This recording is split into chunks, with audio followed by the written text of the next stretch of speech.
What began in wine country now works its way to the world center of racing. It's season 3 of Racecraft Rallycross, and we are ready for RX2 action. The opening round saw some amazing racing on the track, and now we are ready to see what round 2 has in store. And we welcome you to Racecraft TV's coverage of all of tonight's action. I'm your host, Joshua Lee. Alongside me in the booth is Dane Baird, and tonight all track and car cameras were created by Van Ballo at trackcams22.com. And Dane, as we now work our way into more of this season, coming off the heels of Sonoma and one of the day 1 circuits for iRacing Rallycross, and a driver and fan favorite at that. Yeah, absolutely. Every single person, we talked about this at the end of last week's show, every single person that's done Rallycross on iRacing, like more than 2 weeks worth of it, has done Rallycross at Daytona. It's obviously got the long and the short layouts as well, so it's used twice as much as any other circuit on the iRacing calendar. So yeah, everyone has done laps at Daytona. Everyone knows the circuit, and it's a pretty good one as well. It's loads of fun. Since they've removed those tire barriers as well and replaced them with the curbs too, it's created some really interesting lines through some of the corners as well. So yeah, a couple interesting parts of the circuit, most notably the first dirt section. Very tricky to get right, and that jump can be killer. Of course, the World Center of Racing opened in 1959, known for the action on the 2.5-mile oval as well as the infield road course. But here at the Daytona International Speedway, Global Rallycross did go here a few times back in the mid-2010s, and the Rallycross short configuration at this course on iRacing is close to the real one that Global Rallycross ran in the last season of competition here at this track. The long configuration is a little bit longer, not one ran in real life, but it does include the short shoot off the tri-oval of that 2.5-mile oval that is so famous. We mentioned that we began at Sonoma Raceway 1 week ago, and we have the points now for RX2, which will be the less experienced drivers taking to the track here tonight. And Zach Knowles, with the win at Sonoma in the feature, takes home the most points with 29. Carson McKenna, Adam Williams rounding out the top 3, with Sean Winkler and Trevor Teal tied for 4th. Andrew Howell, Tyler Campbell tied for 6th. And looking at that list, Dane, going all the way down through that top 10, there's a lot of unfamiliar names that haven't been up here in the top 10 of RX2 before, have ever competed in RX2 before. And then, of course, we have the Zach Knowles and the Carson McKennas, the Trevor Teals of the world that are now staples of RX2 that are going for their first championships. Yeah, absolutely. Really good first round at Sonoma. We had a couple of issues at the beginning, at the starts of each of the heats, but mostly clean stuff, and it's great to see the drivers not struggling too much as well. It's every now and then we'll just get some drivers that it's just not their circuit and they drop back a bit, but we didn't see a massive amount of that at Sonoma. Hopefully we'll see all the drivers on a similar sort of speed here at Daytona as well. It is a very tricky circuit to get right, and the problem is that you really have to commit most of these corners, and if you just get it slightly wrong, especially in the dirt section, you've got some walls very close to the side of the circuit that can make your day very unhappy.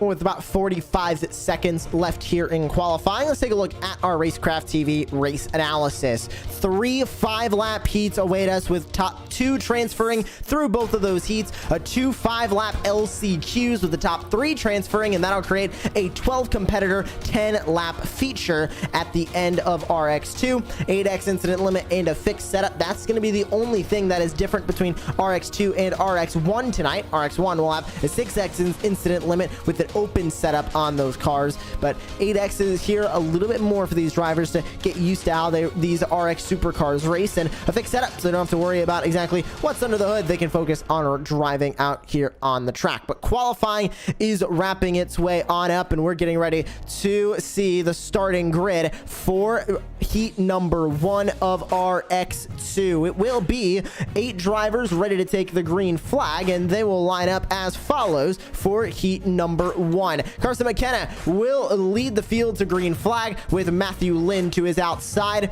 Paul Mikolajczyk will start third with Trevor Teal in fourth. Sim Weirald, Nick Chacon going to round out the first 3 rows, and rounding out the field will be Scott Bryant and Armand Brusso. That is your field here for RX2 heat number 1, and ready to go for 5 laps of action around the virtual World Center of Racing and this Rallycross long configuration.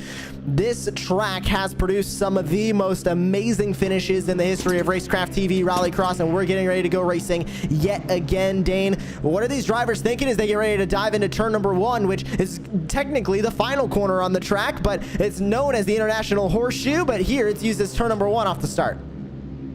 Yeah, you've got the Joker to the inside as well. The drivers have to make sure, just like at Sonoma, they don't take to the Joker before they've passed the start finish. We've seen that a couple of times in RX2 before. Hopefully they don't do it here today.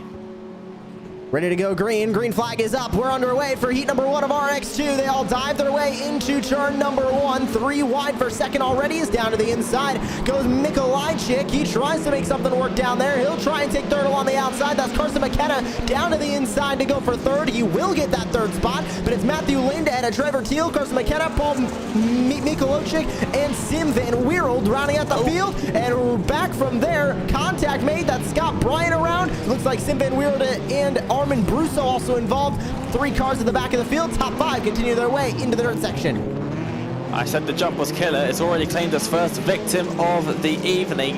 A little bit of a bad landing and straight off to the left-hand side. If you are slightly wide going through that jump there, it will just send you off onto the other side of the circuit, this time to the inside, and unfortunately a bit of a tyre barrier sticking out there, which is what the 420 of Weireld ended up inside of. So to make their way around the first corner once again, we've had a driver take to the Joker.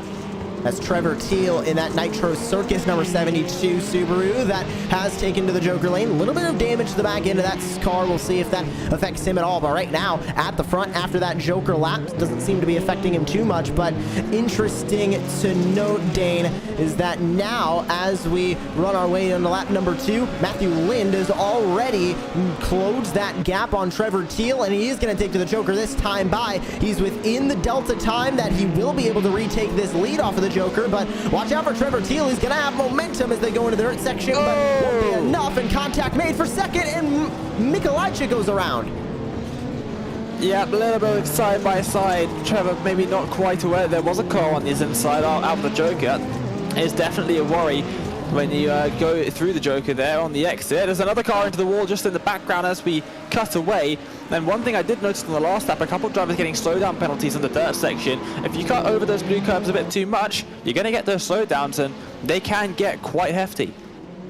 And Mikolajczyk was just coming out of the Joker lane as well, and just looked like Trevor Teal, not quite knowing that he was there, made that move a little bit too soon, and that led to that contact being made. But at the front, Matthew Lind, now with 2 laps to go, sits at the front of the field. And a little bit further back, looks like Paul Mikolajczyk with another issue. He lost a position to Nick Chacon. Looks like after he has taken that Joker lap, but now up in that top 2 is Trevor Teal and Matthew Lind, and not a huge battle for that transfer spot at the current moment. Not a huge battle for the lead either, as that gap is about 1.5 seconds from Teal up to your leader Matthew Lind. It's about 1 second from Carson McKenna back, and McKenna goes for the Joker here. He might have an opportunity to get that second place away from Teal. He will. How long can he hold it? White flag out this time. Yep, they'll have a full lap there to try and get ahead, does Trevor, but a little bit sideways over the jump, and he's going to lose quite a bit of time from that. And you can see there, oh, maybe a slowdown as well. Had to get right on the brakes to give up some of the time, so possibly a slowdown out of the jump. But top 2 absolutely sealed as they make their way through the S's there and into towards the final corner.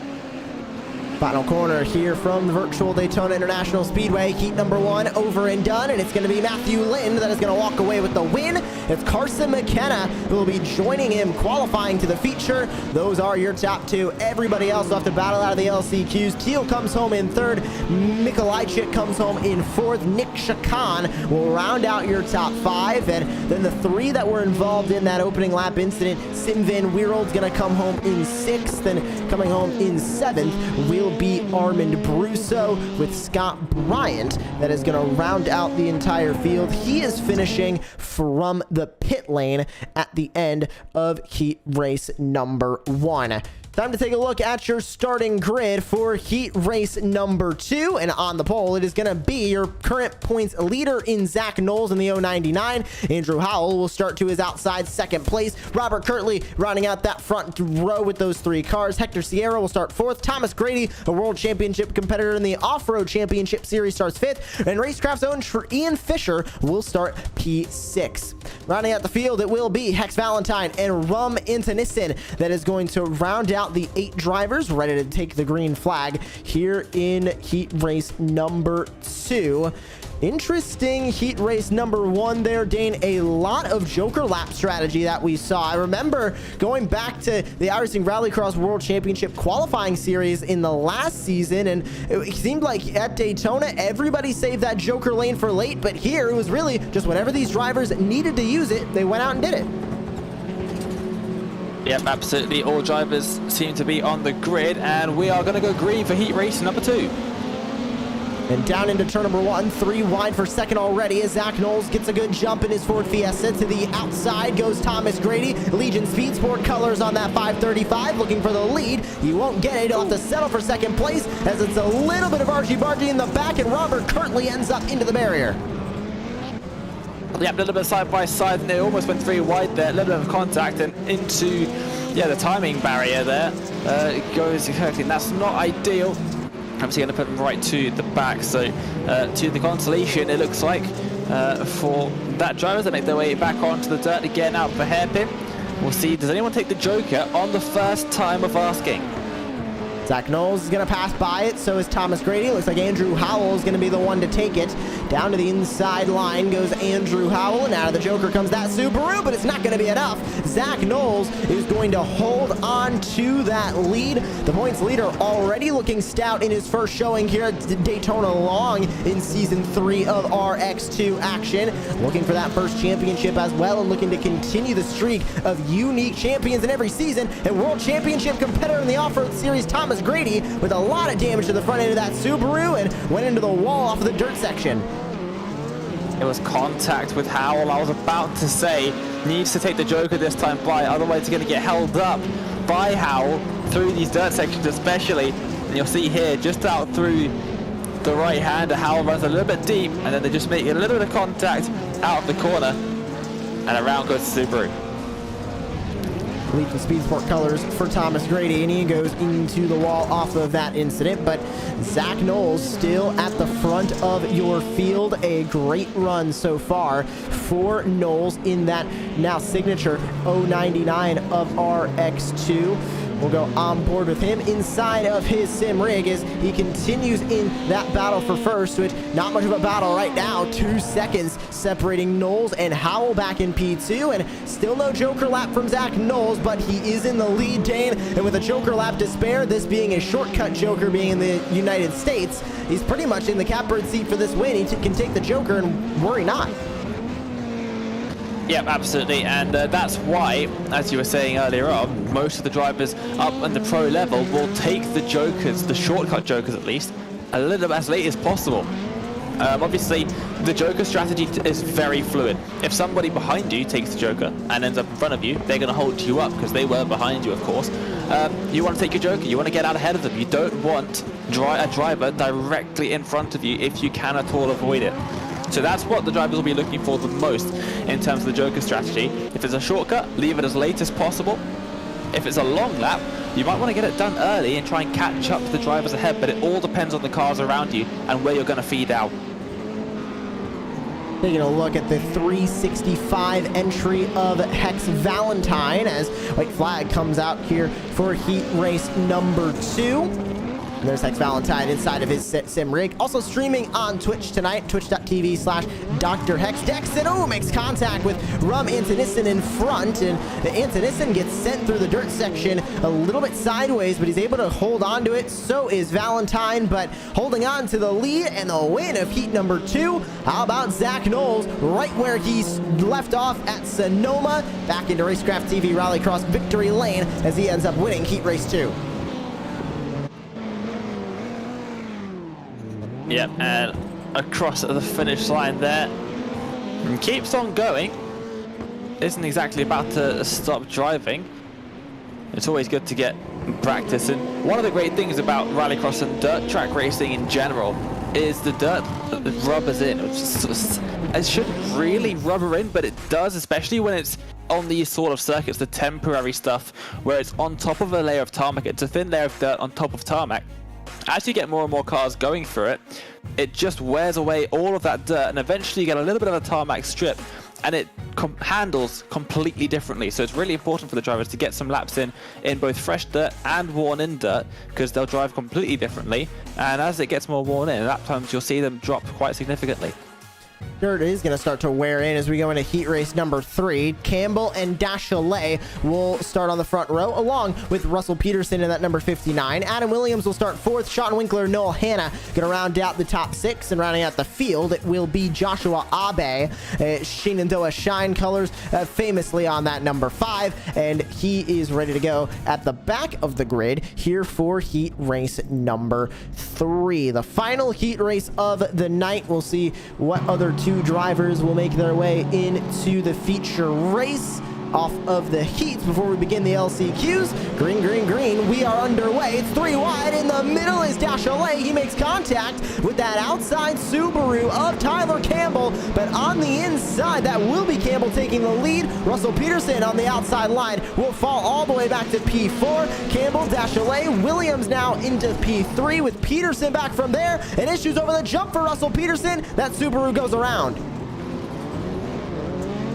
Yep, second victim for the jump there as they're going to make their way out of the dirt section. All sorts of sideways for number 4, and he's going to get turned around across the nose of the 23, who now gets flipped over with contact with the Ford Fiesta on the inside. Somehow both of the leaders are out after 2 corners, and we've got a Ford Fiesta leading the race of Hanna. Noel Hanna with the Chem Block colors, but a dive to the inside in the International Horseshoe. How about the late break move from Sean Winkler to take that lead away? He goes to first. Nobody in the front taking a joker just yet. And now Joshua Abe from last to now knocking on the door of a transfer spot. He goes wide in that Shine Subaru. Back to the inside goes Campbell. Even after that contact with Adam Williams, he's back to the front, trying to get back into those transfer places as the Ford Fiesta in front uses a little bit of that handbrake to try and get that rotation in. Yep, and they are going to be nose to tail going through this section. Are we going to see Joker laps being made? We are. Subaru down into the Joker.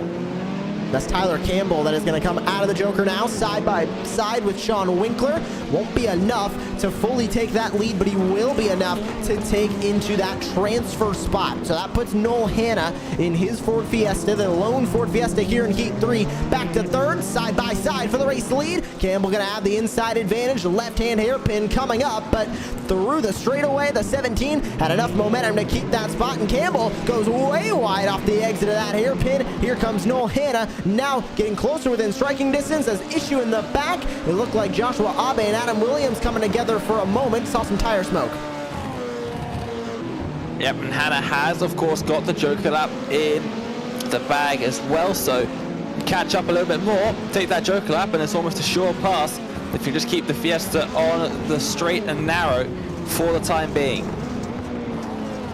And should be mentioned as well, Sean Winkler, race leader at the current moment, also has a Joker lap to play with. Keep that in mind as Tyler Campbell continues to be on his back bumper. Winkler can get away from him as quickly as possible. I think he's waiting to save it to the last lap now as they work their way through the International Horseshoe. Does Winkler go to the inside? No, he does not. It will be a last lap Joker from Winkler, and basically at this point be a guaranteed win, or or a guaranteed transfer for Sean Winkler, as we see a side-by-side action between Nicholas Dachelet and Adam Williams. The white flag comes out. They make contact into the dirt section. And somehow they're both still going. One of them has to skip the jump. Will unfortunately get a slowdown penalty for that. But head into the braking zone, the 4 with loads of grip there on the inside and cruises past. Do they have a slowdown penalty though in that number 4 Williams? I don't think he does, and that is very surprising. Oh, and there he goes. I believe he might have just tried to serve it. Goes to the inside of the grass, and yes, he does. He'll go down to 5th. Winkler with the Joker. That's all that is done for Heat 3. Sean Winkler and Tyler Campbell are going to be the 2 to advance. Noel Hanna will come home in 3rd, and Russell Peterson ends up 6th after, I believe, Williams Dachelet serving Joker laps. And that concludes all of our heat race action here tonight. We'll take a quick look at your heat number 3 results, and it's Winkler, Campbell, Hanna, Williams, Dachelet, Peterson, and Abe. That'll round out your heat number 3 field, and it's time to take a look at your starting grid for the first LCQ of the night. 3 drivers will advance from this field of Trevor Teal, Noel Hanna, and Rom Tussin on the front row. Nick Chacon, Nicholas Dachelet, and Ian Fisher rounding out the first 3 rows, with Armin Brusso and Joshua Abe rounding out the full field. As these drivers take to the starting grid, we get ready to see them dive into the International Horseshoe for the first time off of these heats now, Dane. A lot of excitement, and I think these RX2 drivers, with them being less experienced in these supercars, we're really seeing that this track being one of the rookie tracks for Rallycross, they know it a little bit better and they can race a little better as well. Yep, absolutely, but 3 wide. It's actually 6 wide heading down towards turn 1 if the drivers in the second row get a good enough launch. Oh, a little bit of a jump, but there is going to be a fantastic start from the 23 from the second row. It's single file for the most part. A little bit of contact. Howe getting into the back of the 23 there as they make their way through to start first lap. Teal gonna walk away with that lead, but as they go over the jump, that was Antonisson that made the contact with Nicholas Dachelet to push him out of the way. Now Noel Hanna gets physical with Nicholas Dachelet to move him over. Trevor Teal loses the lead to Rum Antonisson as well when they went through the dirt section. Handbrake for that Subaru. Leading the way now is Antonisson, Teal, Hanna, Dachelet, and Chacon, the top 5. Who's gonna joker on this opening lap? Is anybody gonna be brave enough to do it? The top 2 stay out. 3, 4, make it 5, make it the entire field. Nobody wanted to touch the joker on lap 1. Yep, all staying out for now, which leaves us with some interesting strategy calls a bit later on in the races. Oh, it looks like Ian Fisher making a little bit of a mistake into turn 1. Taps the outside wall, but we'll be able to keep on going as a couple of drivers further back as well going off of the circuit. But up here in the front, and oh, a little bit of contact there. It's all going wrong here in the hairpin. Multiple drivers around. That was Noel Hanna that got turned around backwards with Nicholas Dachelet making contact. Rum Antonisson looked like he might have been in it as well. Let's grab a quick look at what exactly happened there, because it just looked like everybody trying to dive into that hairpin and not having near enough room to properly make that work. Here's the replay. Oh, Dachelet just did not get on the brakes quick enough, it looks like, and ended up making contact with Antonisson, and that kind of stacked everybody up back from there, Dane, and that's what pushed Noel Hanna into that inside tire barrier. Yep, and another driver turned around as well in all of that as drivers tried to avoid the stricken cars in front of them. Here we go then, joker laps remaining. These 2 both still have got joker laps to play for, or to play with. Trevor Teal out in front doesn't, but I think is far enough in front that it's not going to matter. Here goes Dachelet into the joker then. Dashalet ends up to P2.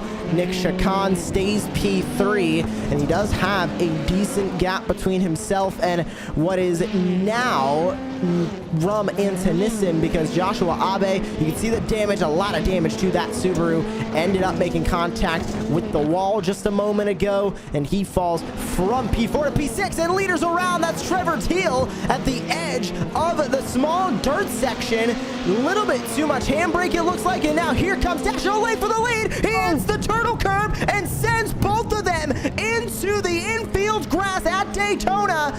Chacon is going to go to the lead. Where's Teal going to rejoin? He rejoins third. Dashalet stricken in the grass. Now, side by side is Teal and Hannah for the transfer. And Hannah has the Joker lap in hand as well, so that is an absolute catastrophe for Teal. Really has to get a move on here. Trying to push a little bit too hard over the jump. It's going to run wide. Hannah moves up into third position.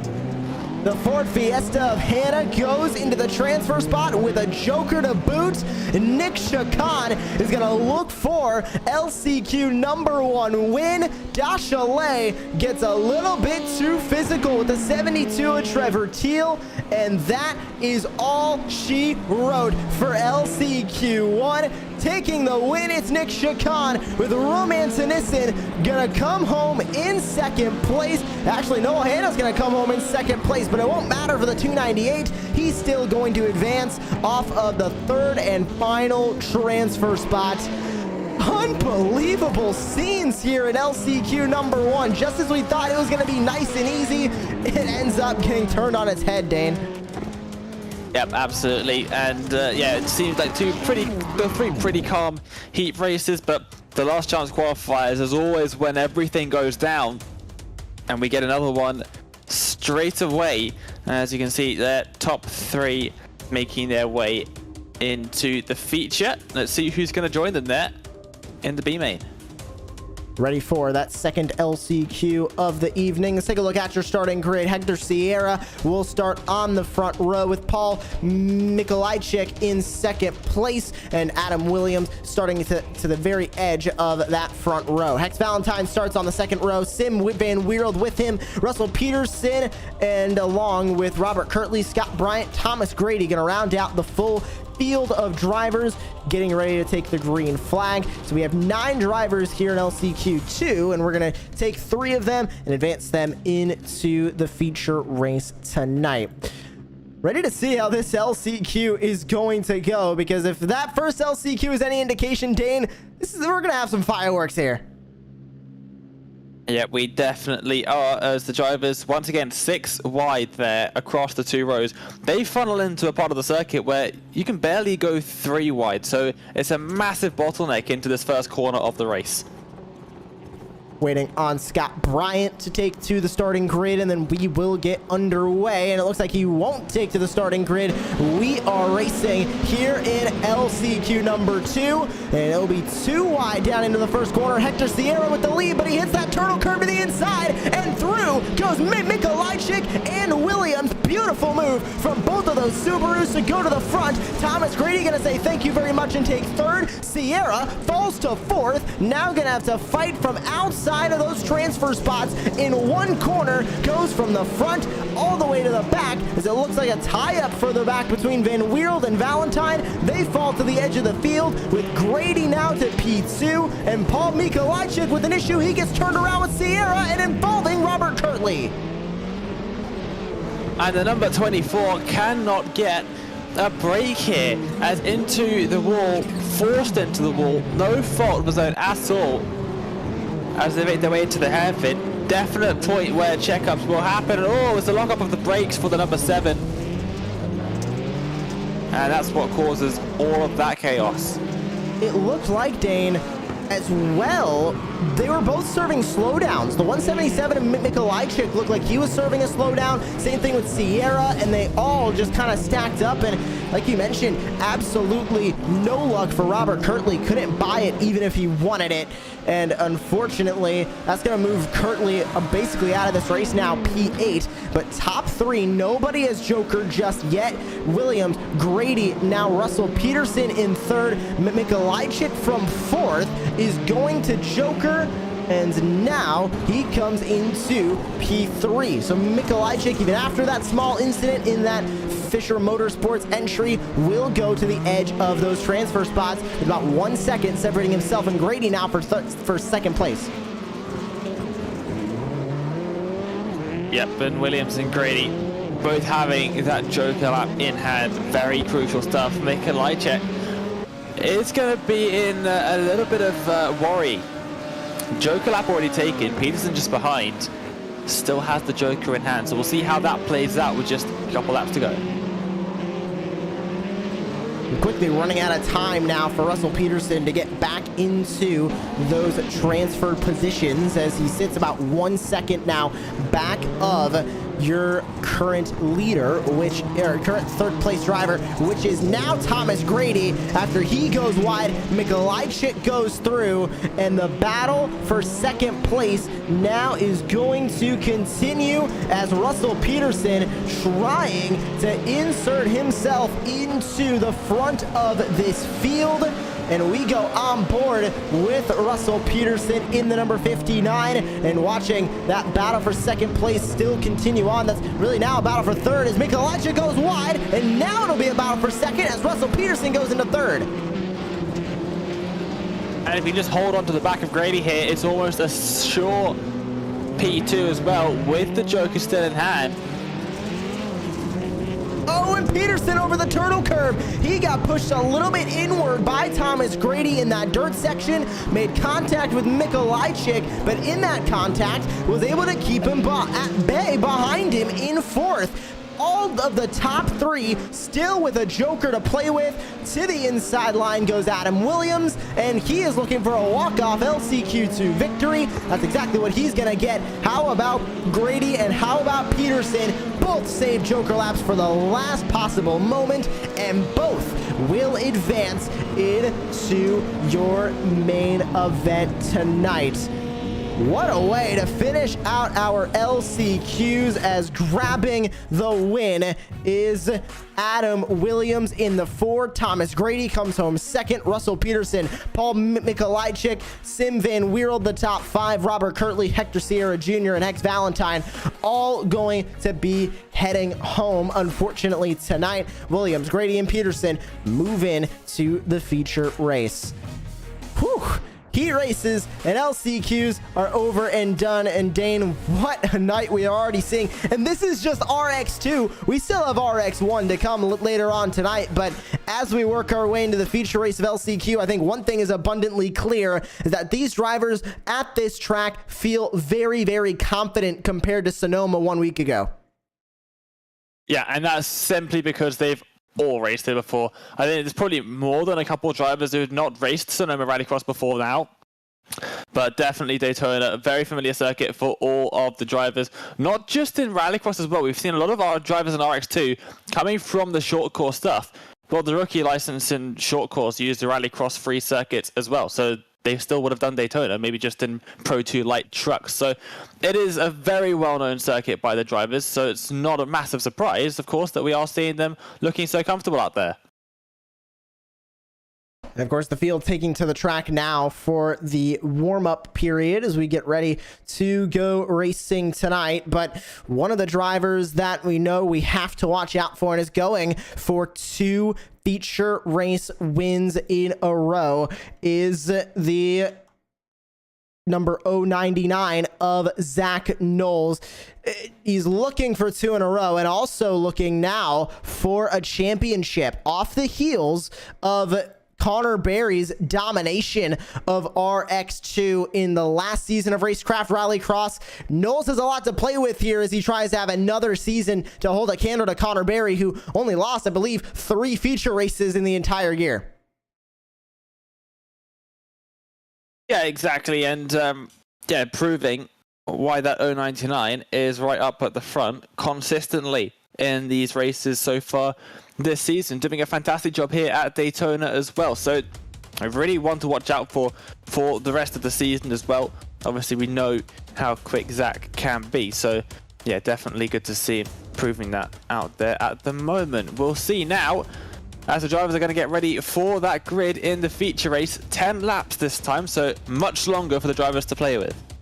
12 drivers have a lot to prove as we get ready to go racing from the Virtual World Center of Racing. Matthew Lynn, Zach Knowles, Sean Winkler, your 3 heat winners will start on the front row, 3 wide down into turn 1. Carson McKenna, Andrew Howell, Tyler Campbell going to round out the top 6, all advancing from heats. Here are the drivers advancing from the LCQs. Nick Chacon, Adam Williams are 2 winners. Noel Hanna, Thomas Grady, Rum Antonissen, and Russell Peterson are ready to go racing. 12 drivers are lined up and ready to go.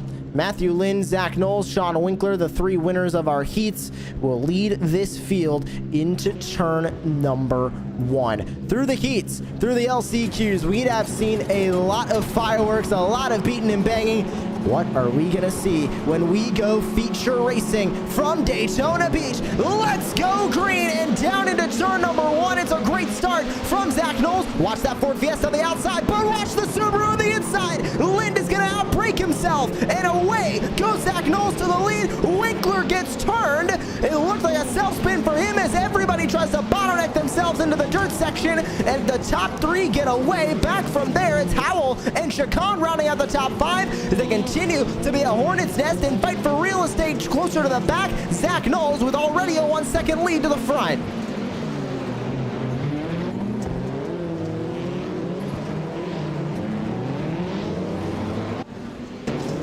And fighting now at the edge of the top 5 is Nick Chacon off the heels of his LCQ number 1 win.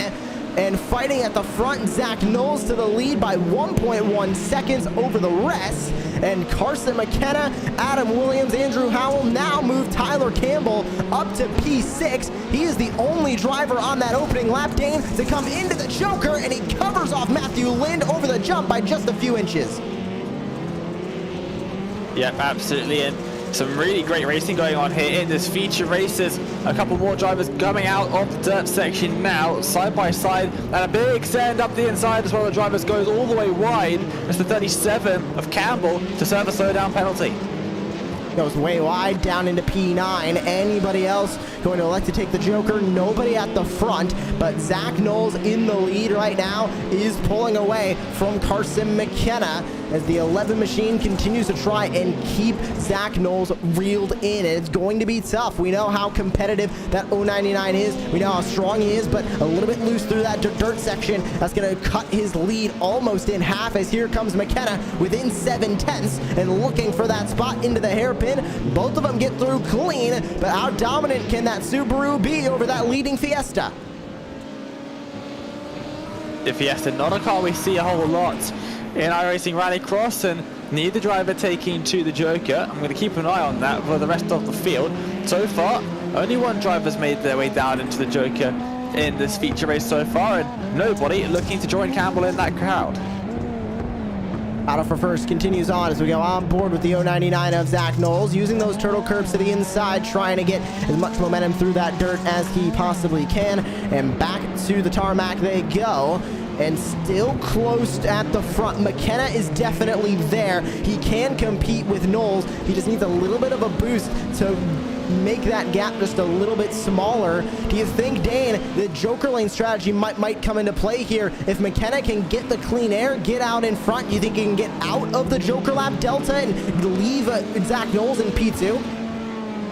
I think it's certainly worth a try because Daytona isn't a track that lends itself to fantastic overtaking opportunities. Obviously, I think the best place you could try it is a slide jump on one of the dirt sections or just a send up the inside to the hairpin, both of which can very easily end both drivers' races. So we'll have to wait and see what McKenna does decide to do, but I think it's definitely worth a shot, especially if you're right on the back of this Fiesta here.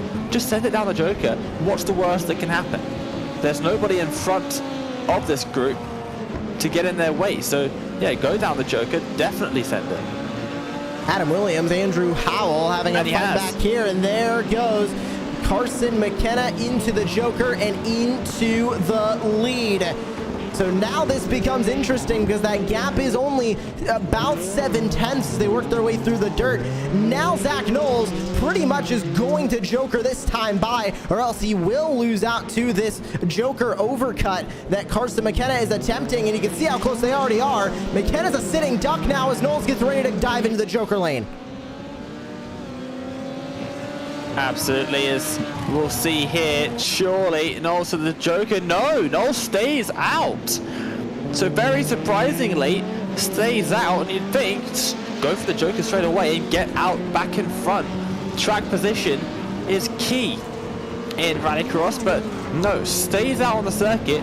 It's very comfortable to just sit behind for now in that Fiesta.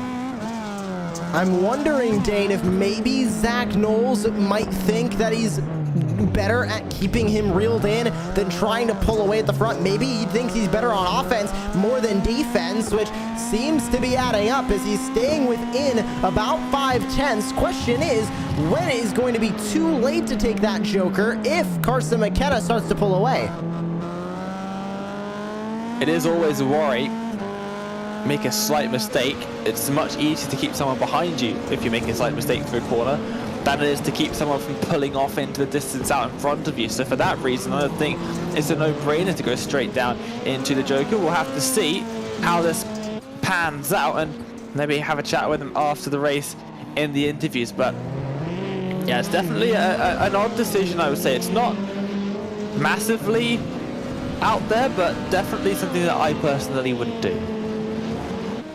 Let's see if Knowles is going to have a change of heart this time by. Yes, he will. Into the Joker goes Zach Knowles in the 099, and it is a pointed and perfect Joker lap for the 099. He goes back to the race lead. 2 laps to go, but the gap is only about 3/10. McKenna is still there. He still wants that lead. Almost made a dive to the inside of the dirt section, but did not do it. Now, this battle for the lead is going to get interesting. Knowles pulls away a little bit. McKenna is slowed. A slowdown penalty for the 11 might have just taken him out of this race. Yeah, but still a lap to go as they make their way towards the timing beam. Anything can still happen. It's a tricky circuit. Those blue curbs, they can get a slowdown. So Knowles still has that possibility of getting a slowdown. Just needs to keep a cool head and get this one right, as we have a huge train of cars making their way into the final corner now. I'm just keeping an eye on the drivers out in front, and Knowles looks pretty set in that Fiesta as they make their way in towards the hairpin. This is third on back. Matthew Lind, Andrew Howell, Adam Williams, Nick Chacon. It looks like it goes all the way back to Thomas Grady and Russell Peterson at the tail end of this now 7-car group. But at the front, working his way through the last few corners and to the front straightaway here at the virtual Daytona International Speedway. It's 2 in a row for the 099 of Zach Knowles. He is your RX2 feature race winner from Daytona, and a wonderful win at that, and another dominating win for the 099. The Canadian can celebrate once again as Andrew Howell jokers. The 666 will take third. Matthew Lind comes home in fourth, and Adam Williams is going to round out the top 5. How about Russell Peterson just barely getting by Nick Chacon for 6th? Yeah, and a lot of drivers choosing to take their Joker lap the lap before the final lap for that very reason, is it is very, very possible to hold it around the outside coming across the line. But there you can see the 099 of Knowles having a great time out there near the hairpin after a fantastic performance out there in that Fiesta. Zach Knowles victorious again in RX2. That is 2 races, 2 wins for Zach Knowles. Carson McKenna comes home second, Andrew Howell third, Matthew Lind fourth, with Adam Williams rounding out your top 5. Russell Peterson, Thomas Grady, Nick Chacon, Noel Hanna, and Room Antonessen rounding out your top 10, and rounding out your field, it was Tyler Campbell and Sean Winkler.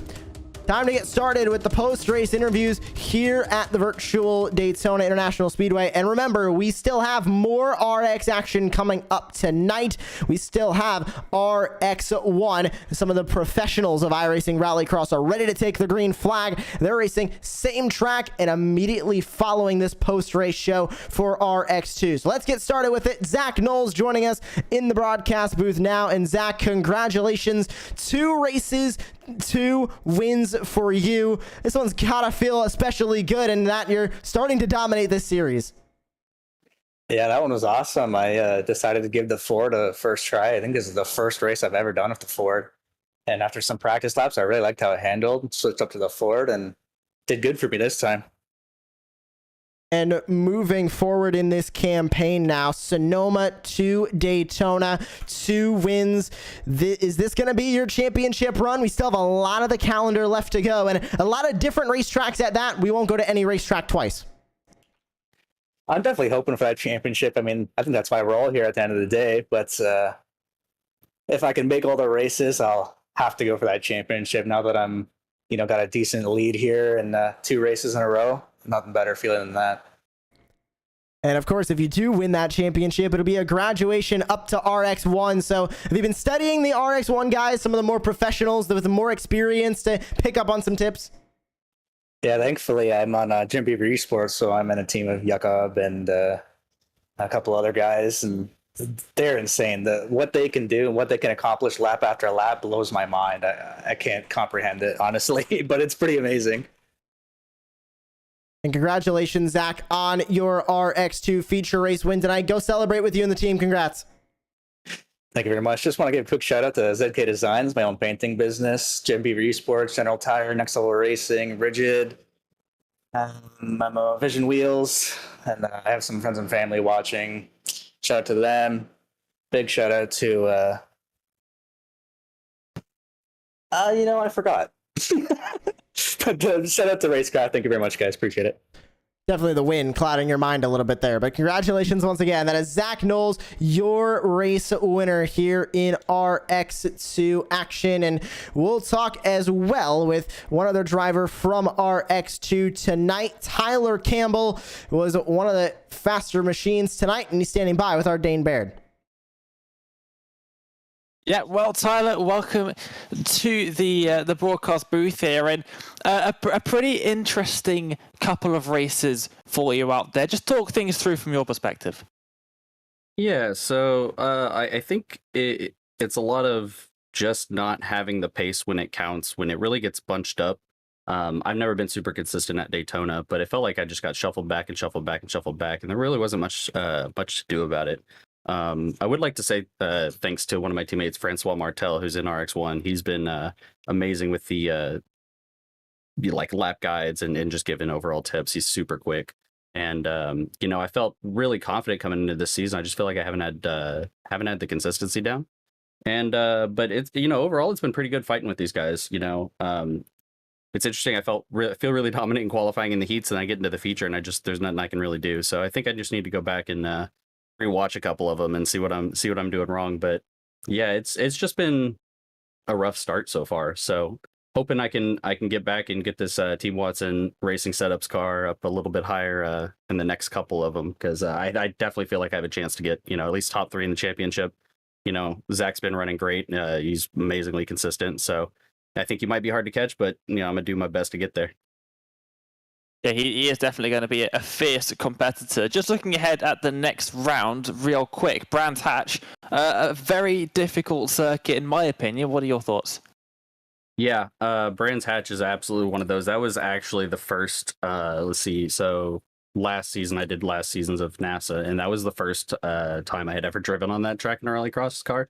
That turn 1 is absolutely brutal, especially at the start of a race, and then you have that uphill left-hander chicane-like thing, hairpin. I don't even know what you'd call it, but yeah, that one's definitely difficult to master. I think, I put a lot of time at that track a few months ago, so hopefully that translates. I was driving the Beetle last season as well, or the last time I was out doing a championship, and so with the Subaru, it's a little bit different. It launches a little bit different. I know I struggled with both the launches so far in my feature races, so I think I just need to get out there, get some laps down, and hopefully it's not too hectic in those races, because yeah, Brands Hatch, it's a car killer for sure.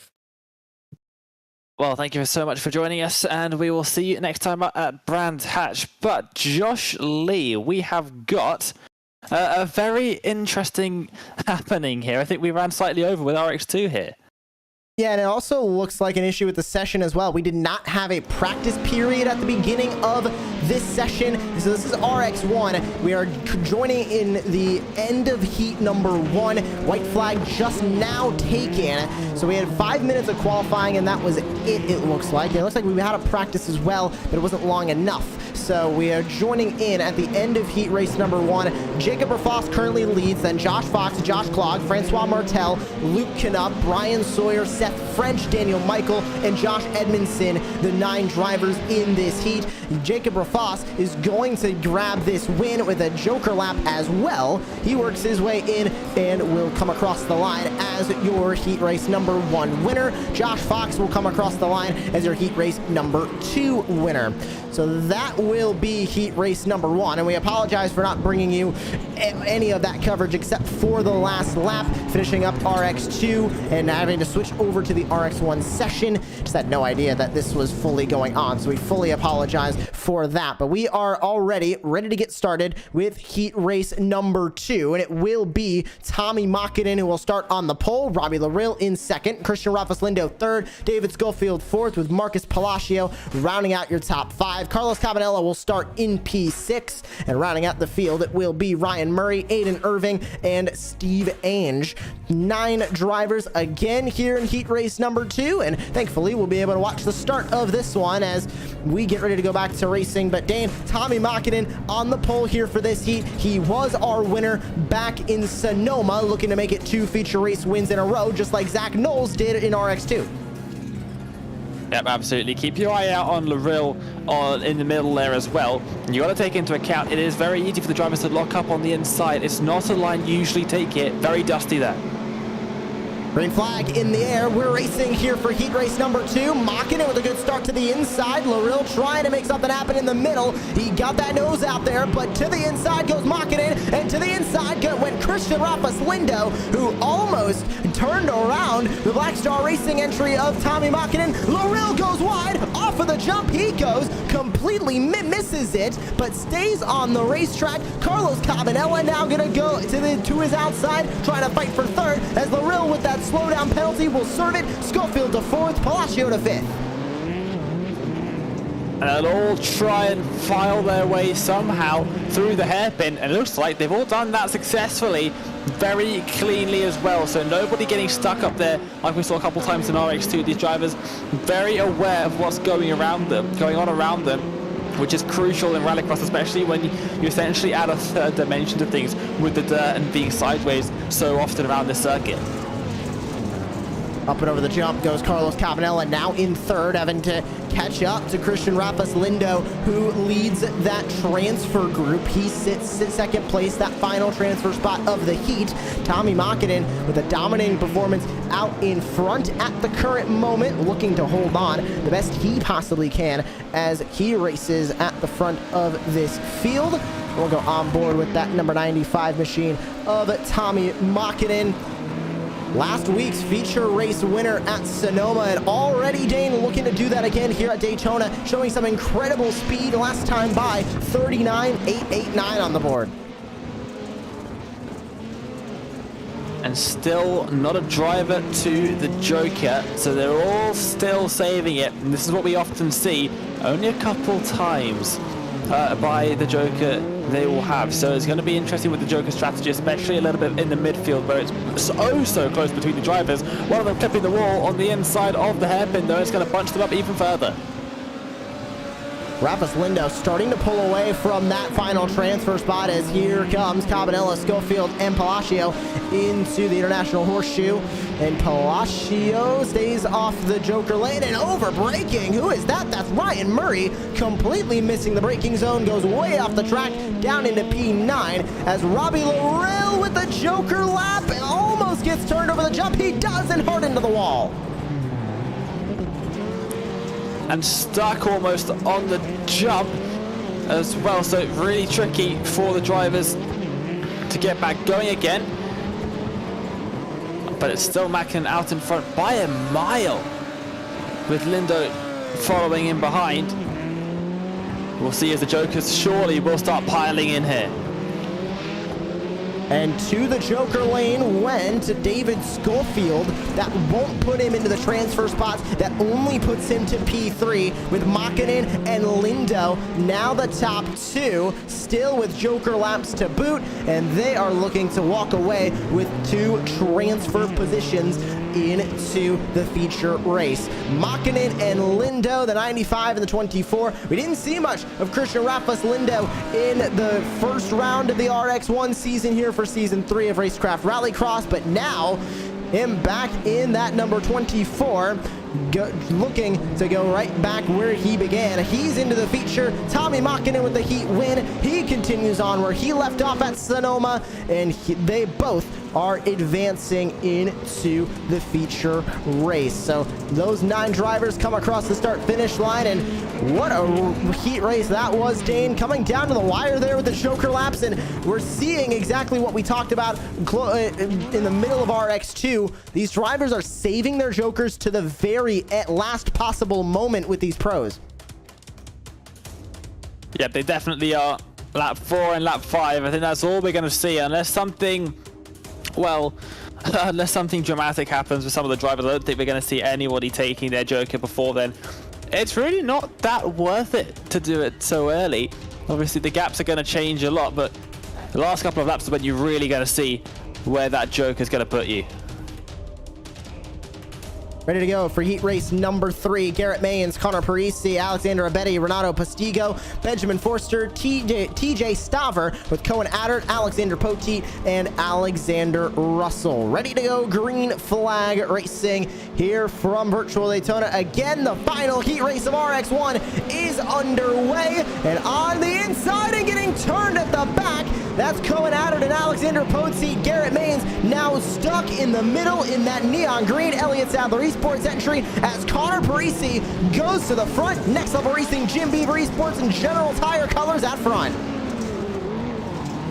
Yep, absolutely, as they make their way through the dirt section for the first time and in towards the hairpin. This is where we're going to see a lot of moves being made, and almost a bit of contact, a tiny bit of contact. Turns the 11 around slightly, but actually ended up giving him a much better run out of the corner. So it means gets away with that one for now as they make their way towards the final quarter. As expected, nobody taking the Joker that first time by. Garrett Maynes in second place, and I gotta say, I love when Garrett Maynes joins us for a broadcast on Racecraft TV, because more times than not, he will provide us with this camera angle. It is one of my favorite in all of sim racing. The GoPro on his head, you can see him looking at him in his sim rig and looking at exactly what he is looking at. That triple screen setup, that direct drive wheel, the slight touch of the handbrake as he tries to chase down the current leader of Connor Parisi. Using all of the available track there, and fantastic camera angles that we see here of inside the rig. It's a shame it could have been angled slightly higher, but he's just leaning forwards. The concentration on his face, you can really see it over the jump, trying to catch the car as it tries to send you off into the barriers, almost side by side to the dirt section, but couldn't quite get onto it. Now onto the grass on the inside as well. Both drivers taking extremely different lines, just trying to make every 10th up as possible. And Maynes still fighting with Connor Parisi to try and get that heat race win. Fighting for a transfer spot. You got to go all the way back to TJ Staver, who is about 2.5 seconds now back from your World Championship competitor of Garrett Maynes. He fights with another World Championship competitor in Connor Parisi for that spot. Renato Postigo now within striking distance a little bit of TJ Staver, but Postigo with a Joker lap done. And now Alexander Abetti looks like he has just taken into the Joker lane along with Benjamin Forster. Those are the only 3 drivers to take the Joker lane yet in this heat, and all of them are kind of spread out in no man's land, just kind of riding right now as Alexander Abetti did not take a Joker lap this time by. That was Cohen Adert as Abetti makes a move on Postigo for 4th. And they're side by side coming out of the hairpin as well as they make their way in towards the final corner. A little bit of contact there, and around goes the Fiesta. It's the 69 of Renato Postigo in that Ford Fiesta that goes around after that contact. White flag is out, and this is the battle we are watching. Connor Parisi versus Garrett Maynes. who is going to walk away with this victory. You can see Parisi left-hand side of your screen. Garrett Maines exactly what he's looking at, right side of your screen. They both are going to fight, but unfortunately, it won't mean much because both of them still have Joker laps to go. So Maines not going to have enough to get by Parisi, and he definitely is not going to have enough now as through the final corner and the Joker lane, Garrett Maines comes home second, but Connor Parisi will be your winner of heat race number 3. A beautiful run from 2 former world championship competitors of iRacing Rallycross, showing exactly why they got to that point. Yeah, absolutely some brilliant driving out there, and we added a few drivers to the list of the drivers making their way into the feature race. But for the rest of them, to the consolation races they will go as we get ready for the first one of 2 coming up in just a few moments time, and here is the grid for it. Josh Clogg on the pole, TJ Staver in second, Carlos Cabanella will start third, Luke Knupp fourth, Benjamin Forster in fifth, with Aiden Irving rounding out your top 6 on the grid. 10 drivers taking the green flag here in LCQ number 1. Seth French, Cohen Adder, Ryan Murray, and Josh Edmondson gonna round out the entire field. Ready to go racing for the first LCQ of the night. We will have 2 of them, and 3 drivers will advance from both. Josh Clogg on the pole. I can remember back to the qualifying series, Dane. He was only about 1 or 2 points shy of qualifying for a world championship. We know he's got speed. I think if memory serves me correct, it wasn't entirely his fault that he missed out on a couple of points. I think some tech issues potentially, if I remember correctly, causing some not ideal positions in those races. We get green in the first consolation. 3 wide down into turn number 1. Great start in the middle from TJ Staver. He covers off Clogg as they go into the International Horseshoe. 3 wide. That looks to be Forster caught in the middle as one driver goes way wide. That's the 58 of Edmondson. Staver gonna hold on through the dirt section. Clogg to second. Carlos Cabanella to third. Back from there, it's Luke Knupp and Benjamin Forster now fighting as Clogg goes way to the outside with a slowdown. He has to slow down on the outside line. Staver, Cabanella, and now Knupp to the final transfer spot. Yep, in that 29 Subaru as well as they make their way out of the hairpin and in towards the final corner. Are we going to see anyone take to the Joker first time by? Once again, don't think we will in RX1, but it's worth keeping an eye out for anyway. But all of the drivers making their way to the right-hand side of our screen as they take the regular route, the longer way around the International Horseshoe. Still in the lead is Staver. A beautiful run from TJ Staver to begin this LCQ, but Carlos Cabanella is all over his back bumper. Luke Knupp is here as well, as it looks like an issue for Seth French, the only VW Beetle in the field. Gets turned around off of the jump. He continues on P9 as it looks like an issue in the dirt section. Around goes the 58 of Edmondson. And trying to get back going again, and the 54 in the Beetle does a good job of avoiding Edmondson there, as well as we've got some Jokers happening right up at the front, and very close stuff there as Knupp comes out of the Joker and very nearly makes contact with Staver, who stays out in front. Even with that Joker lane taken by Luke Knupp, who is now fighting with Carlos Cabanella and about to get passed by Carlos Cabanella to go back to third. Aiden Irvine is actually 2.8 seconds back, which is within that Joker lane delta that Luke Knupp can still hold on to this transfer spot. Here goes Cabanella. He'll take that Joker lane opportunity now. Is he gonna beat Staver to the start finish line? He beats him to the start finish line into the dirt section. So Staver now, the last of this top 3 transfer group, not to take to the Joker, but all 3 of them are clear the Joker lane delta. Back to Aiden Irvine in fourth. As they're going to follow each other extremely closely here into the hairpin once again. Number 15. With the slowdown, slows down and has to see that position. Luckily, he still has a Joker, otherwise Irvin in fourth might be a little bit of a worry, but going to take that Joker now. He goes into the Joker lane and is going to be successful at grabbing that second place spot. Luke Knupp now to third. Aiden Irvine still with the Joker left, but at 1.8 seconds, he might have an opportunity to overtake at least Knupp, but it's going to be close here at the final lap, Dane, as the top three all are Joker lanes over and done. How is this going to work as Knupp tries to fight with TJ Staver in front? What is Irvine going to do? Still with a Joker lap left. You're on board with him now as he tries to chase down the 77 of Knupp. Into the Joker he goes. Carlos Cabanella looking for heat race. Looking for the LCQ win. He'll take it. Irvine at the line. Is it enough? No, it is not. He comes home fourth. Knupp will take the final transfer spot. Staver and Cabanella join him to the feature. Exceptionally close stuff there at the finish, and the number 54 decided to take an alternate route past the start-finish line. I remember myself accidentally doing that. I tried to do a bit of a spin across the line. I was leading a race by maybe a couple seconds, pulled the handbrake up to the line and reversed straight into the timing beam and ended up finishing like 5th place. So yeah, I learned from that. Never will do that again. But the driver's taking some interesting routes across the finish line there as we are getting ready for that second consolation race.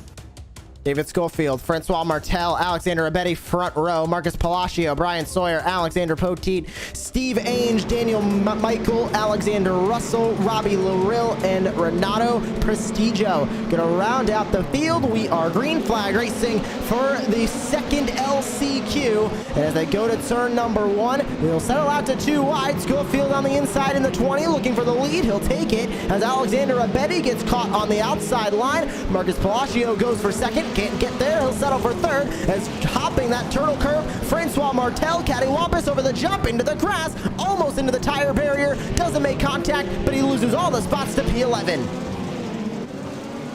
And she'll slow down there as well. Almost got fully stopped out of the jump there as they all make their way through now side by side in towards the hairpin. Are they all going to make it through cleanly? Yes, they are.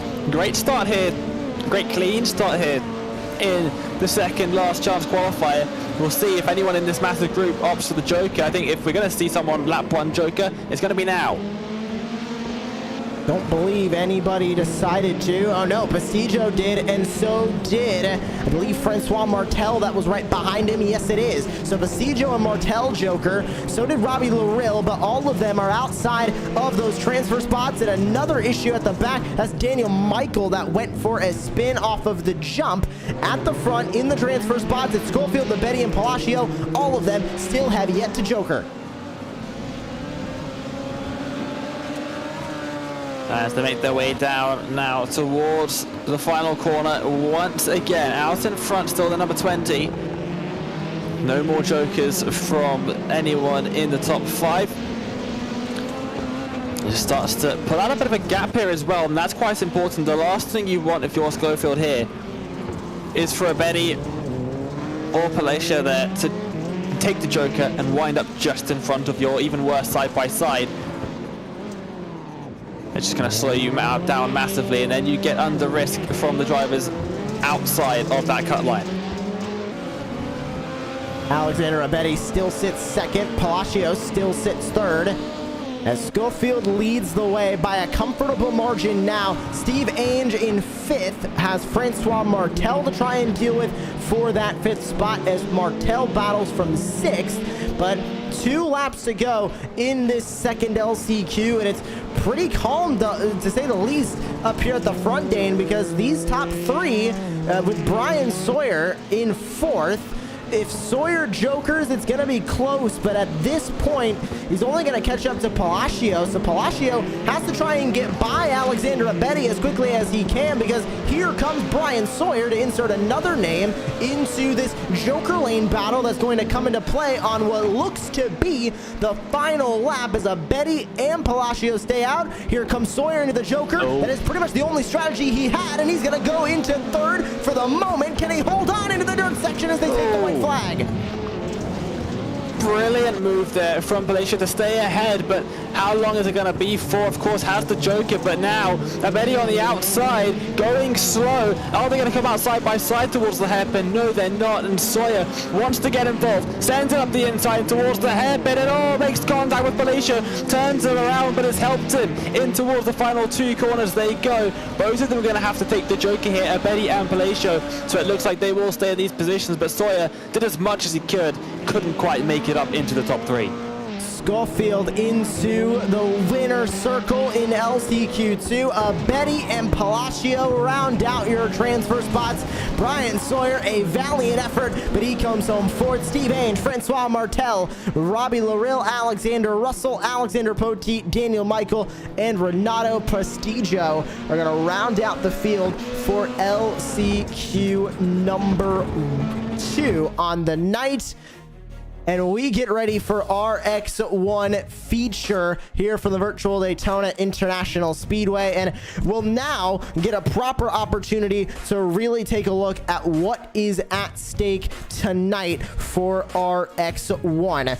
We've been talked about the points of RX2 and how close they were. How about the points for RX1? Tommy Makinen off of the feature race win at Sonoma currently holds that lead, but look at how close Josh Fox is. Look at how close Jacob Rafoss is. Parisi and Alderton tied for 4th. Edmondson, Nunez, Schofield, Larrill, Martel rounding out the top 10. And these drivers have a lot to play for here in RX1, Dane. And off the heels of Sonoma, everybody wants to do good here at Daytona. Yep, they absolutely do. And look up there, up near the top. It is so close throughout most of the positions there that only Jakob Rafoss there 6 points ahead and 6 points behind him. Everybody else really, really close, and every point matters. They get points for all of the sessions that they do. It is very, very close between a lot of these drivers, and we'll see quite a lot of them on the screen there. It's always great when the drivers do show us a little bit of what they're doing, but yeah, one of the drivers still deciding to drive upside down. We're still not entirely sure why he's decided to mount his rig that way. But yeah, just maybe a little bit of extra blood flow to the head. What do you think, Josh? I think that could possibly be a reason, and that's Jacob Rafoss that is the one driving exactly straight up. But Connor Parisi top left, you can see Garrett Maines there. Middle top and to all the way top right is Tommy Makinen. To the bottom left, that is Garrett Maines' GoPro head cam. If you weren't with us for his heat race, we got to properly take a look at that in heat race number 3 as he advanced to the feature. And then I mentioned bottom right, Jacob Rafoss racing either exactly straight up or as the camera rotated. We honestly don't exactly know which answer is correct just yet, but we are ready to go racing here in RX1 feature racing. This is going to be intense as all of these drivers, multiple of them pro drivers, formerly in the iRacing Rallycross World Championship. And here is how they're going to line up for the feature. Jacob Rafoss, after a heat race number 1 win, starts on the pole. Tommy Makinen, heat race 2. Connor Parisi, heat race 3 winner. And they round out that top 3. Josh Fox, Christian Rafis Lindo, and Garrett Maines, all second places through the heats. They advance. Your LCQ winners, Carlos Cabanella and David Schofield, with TJ Staver, Alexander Abedi, Luke Canup, and Marcus Palacio, all advancing off the heels of those LCQs. Dane, final thoughts, quick. Who's going to take this feature race win? Oh, it's going to be tricky, but I know how quick Rafoss is here at Daytona. It's hard to go for anyone but him. And the green flag is in the air. We are underway. It's RX1 feature time from Daytona. 3 wide into the opening corner. And laying on Jacob Rafoss was Tommy Makinen. He gets turned. Maybe a little bit of contact with Garrett Maines through the middle of the corner. But now getting turned around at the back. That's Carlos Cabanella into the timing beams. But to the lead goes Jacob Rafoss, Josh Fox, and Connor Parisi to the top 3. Maines almost getting run over, coming over the jump as Christian Rafis Lindo makes a big move on Connor Parisi for 3rd. He wants a podium spot. And he's going to go for it into the hairpin. Maines having to fight from 5th now. TJ Stopper back there. Parisi into the wall. And Garrett Maines gets by. Rafis Lindo involved. So is Luke Canup and more. Garrett Maynes has managed to take out the entire field with just one outbraking maneuver into the hairpin. Only a couple of drivers managed to get through that. Almost every other driver into the wall or turned around. At the front, though, we have a heated battle now for your lead. As to the front is Jacob Rafos. Josh Fox knocking on his back bumper. Remember, Josh Fox currently second place in the points. This will be a big points gain for him, especially with Tommy Makinen now scored P10 on the racetrack. If the Williams Esports machine can go to victory lane, he would take that points lead with 15 total points being added on to his total after winning the feature, plus where he qualified and where he finished in his heat race, also gaining him more points on the evening. Yep, massive implications here for the drivers in the championship standings. Is a little bit sideways off the jump is Rafos, and this is going to allow Fox to catch up here in that Williams Esports Subaru, heading out into the hairpin once again here on lap number 3, and it's a little bit sideways through the hairpin as well. Different lines from the two drivers, as they will try and edge just that little bit quicker than each other. With the lap times being so short around the Rallycross circuits, Josh, it is the tiny things that make a huge difference. Let's see if we can grab a look at that replay of what happened to Garrett Maynes and company on that opening lap. And it went back a little bit too much. We'll fast forward here just for a moment, but it was all diving into this hairpin down here, and it just looked like everybody fighting for real estate, and behind him was TJ Staver, and Staver made contact with Maynes. That sent him into Rafus Lindo, but it also looked like there was a completely separate incident happening up here as well between Parisi and Rafus Lindo, as they both got into each other in the hairpin. Yeah, basically what you can describe that as is one single word: chaos. There's no other way of describing it. They made a little bit of contact heading into the corner, then get absolutely wiped out by Maynes, who had some help, it must be said. And then they made contact again, coming out of that mess. So, yeah, all sorts of things going on here in the feature race. They managed to get through that hairpin quite cleanly for the first few races, and then it comes down to the final one, and massive amounts of carnage.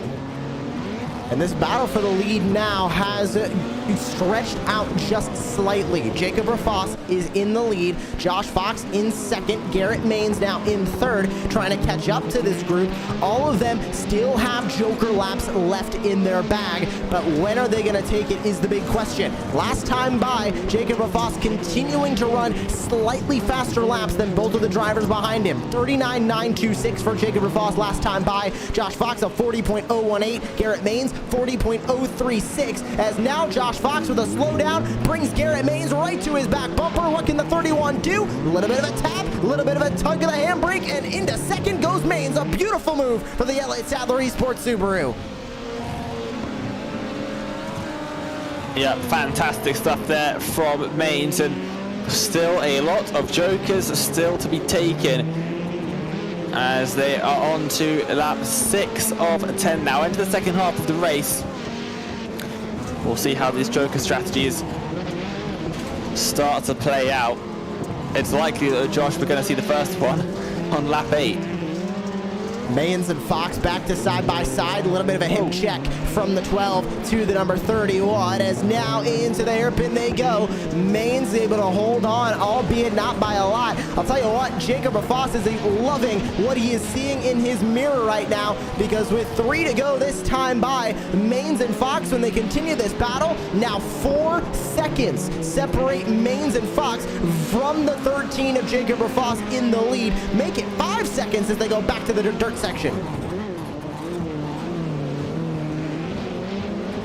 A little bit sideways off the jump was Fox there, and it's put him back ever so slightly as they go back towards the hairpin. Just a couple laps remaining here.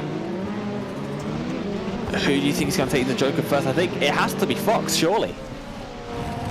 When is this Joker lane strategy going to come into play? We are on lap 8. This is the lap you called, Dane. Rafas stays out, so does Mains, and so does Josh Fox. So they're saving it for these last 2 laps. And you can see on the timing tower, everybody in the top 6. You can add Cabanella and Staver to that list as well. Staver in the pits, however. So everybody in this top 6, plus Cabanella, still have a Joker lap they can use, including race leader Jacob Rafas. That's keeping him at the front of this field.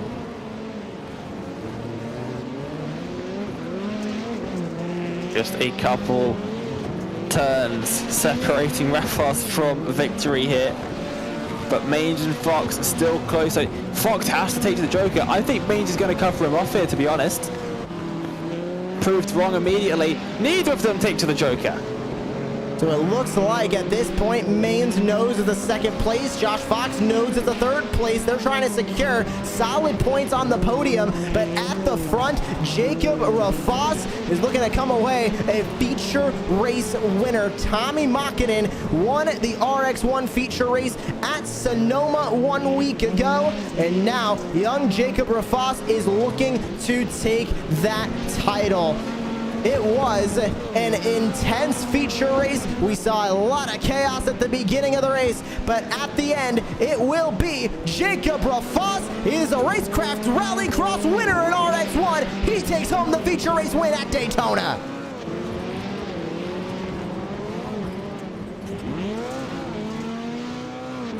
Brilliant stuff there from Rafas. As a couple of drivers still making a bit of contact over the line there. So for a couple of the drivers, still definitely not all over and done with, but I called at the beginning, he is just too quick at Daytona. You cannot stop him.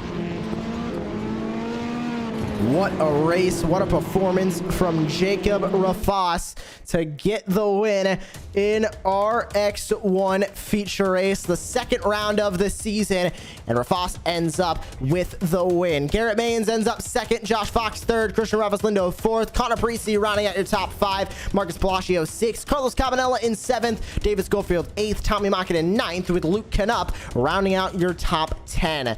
Further back, it is Alexander Abetti and TJ Staver, both finish in the pits off of the pace, 7 laps and 8 laps down respectively. Whoa, what? We thought RX2 was exciting, Dane, and I think RX1 just blew it out of the water. And again, we joined a little bit late into Heat 1. We apologize for that, but Heat 2, Heat 3, the 2 LCQs, and then the feature definitely proved that these drivers are some of the best, and they know how to race, especially at this track. They're very confident. Yeah, for sure. And for a lot of the drivers in RX1 especially, they've been here since the very start. I'm looking at Josh Fox right from the very start of RX on iRacing. He's been doing it. So he has years and years of experience at this circuit. Probably one of the most experienced Rallycross drivers in all of iRacing. Definitely comfortable around Daytona by now, you would hope. But yeah, the drivers at a circuit like Daytona, very comfortable. When we go to Brands Hatch, maybe not so much, because that circuit's only been out for, what, a year and a half at this point. Hasn't been used a massive amount, so we'll see how the drivers handle that. From what we've seen, at least in the World Championship and the qualifying series, and also in Season 1 of this championship as well, back when we were on it together, Josh, Brands Hatch gives us some fantastic racing. And still is rather new, so it is going to be interesting to see how these drivers are going to navigate that. But we begin the post-race show here for RX1 action tonight, and we'll bring up your winner of tonight's race, the feature. It is Jacob Rafas. And Jacob, what a race for you. What are your thoughts as you become a Racecraft TV RX1 feature race winner from Daytona? Yeah, it's pretty good. It's been a long time since I've driven Rallycross now, and since there's a Pro 4 championship going on. And Racecraft, it's good to be back in the series, dude, and having a feature race win. And of course, talking about that off-road championship series, doing good there in its opening season. Now that RX is on the back burner, is this series a good practice for you for the future upcoming world championship, or just keeping that RX skill sharp? Yeah, for sure. This is good training for the World Championship. You have all those World Championship drivers in this series, like Connor, Tommy, and Josh, all those guys. So it's good training, and especially the racing between cars and how to experience that. Well, congratulations on your feature race win tonight. Moving on to Brands Hatch for round 3. How confident are you going into that track?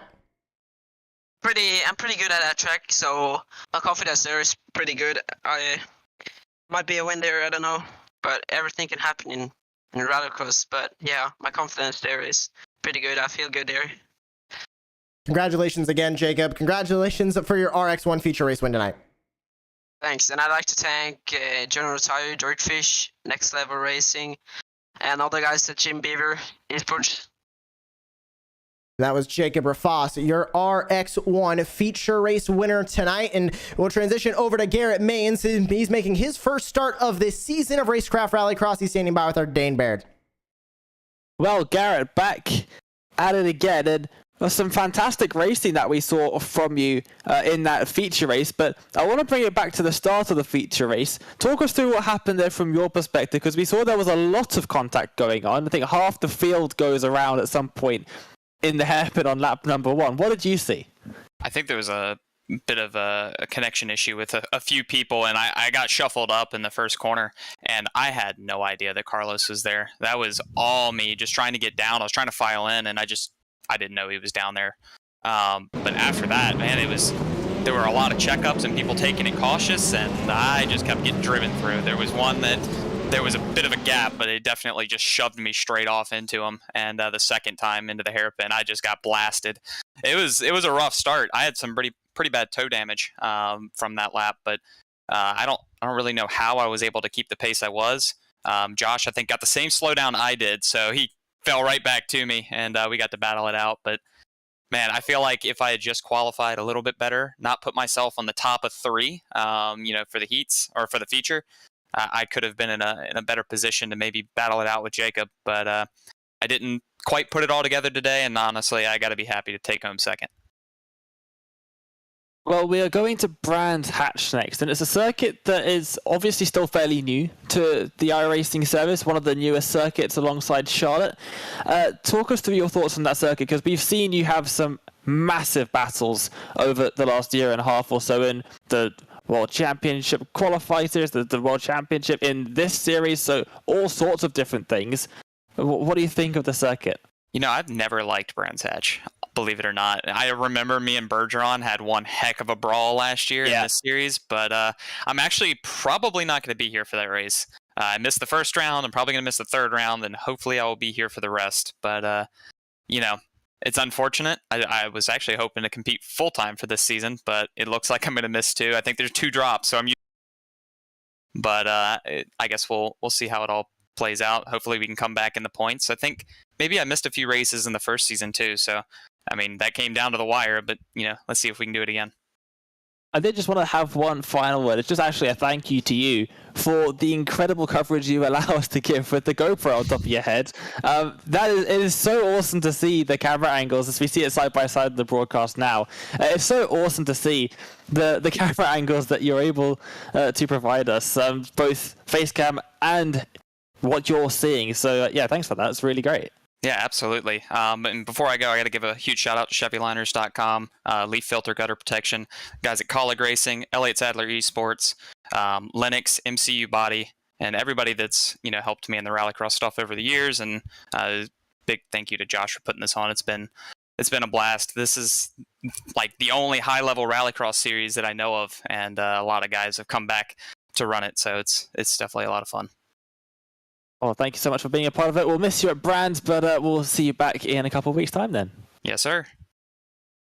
Well, it's great to hear from Garrett Mains, as always, and giving us some fantastic camera angles there as well. But now we go with the 2 Joshes having a bit of a chat after the race here.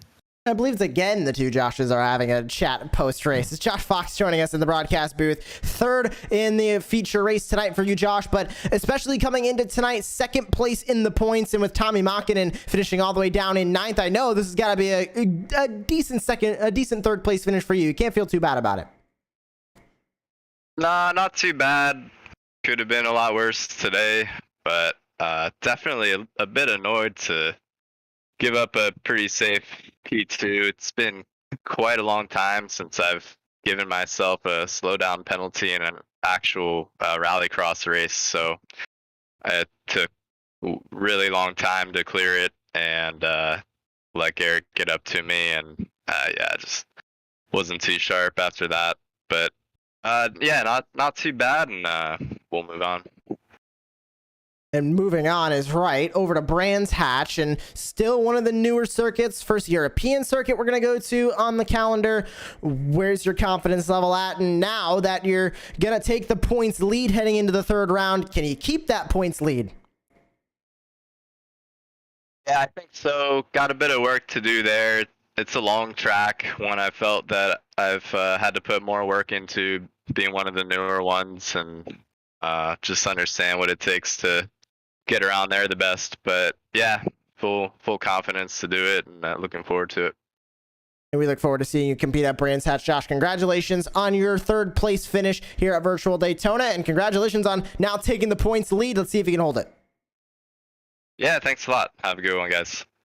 And great to hear from our top three finishers. That is Josh Fox, Garrett Maines, and Jacob Rafas. As we continue on with Racecraft Rallycross in just 1 week time. Dane, we're going over to your neck of the woods in Europe, in England, Brands Hatch for the third round. We've seen a lot of exciting racing at Brands Hatch, whether it's the qualifiers, the World Championship, or Racecraft Rallycross. Brands Hatch just always seems to provide an exciting finish. And the circuit itself, on paper, doesn't seem like it should be able to do that. The first couple of corners, so tight, there is only one line through there. Somehow drivers seem to make it 3 wide through there within one piece. Sometimes not in one piece, but yeah, the drivers seem to have found a way of making that circuit so raceable. The Joker is insane. It's a shortcut in distance, but it's on dirt and incredibly bumpy, whereas the outside line, the regular course, is on tarmac and smooth. So it is an incredibly interesting circuit to drive. It's very difficult. There's a couple of small quirks about it, but for racing wise, it looks like it shouldn't work, but somehow it just does. And time again we see it, and I've become to love that circuit. Not to drive, I still don't enjoy driving it, but for watching it, for commentating, it is absolutely fantastic. We always see great racing there, so I'm really looking forward to the next round. And we hope that you'll join us for that next round of Racecraft TV Rallycross on Racecraft TV. Make sure that you join us round number 3 from Brands Hatch, July 24th at 4 p.m. Eastern Time. For Josh Edmondson at Racecraft TV and Racecraft Rallycross, and for my colleague Dane Baird, my name is Joshua Lee, and we thank you for joining us for round number 2 of Racecraft Rallycross RX2 and RX1. Congratulations to Zach Knowles and Jacob Rafas. Who's going to be victorious when we go racing in Brands Hatch? Tune in to find out.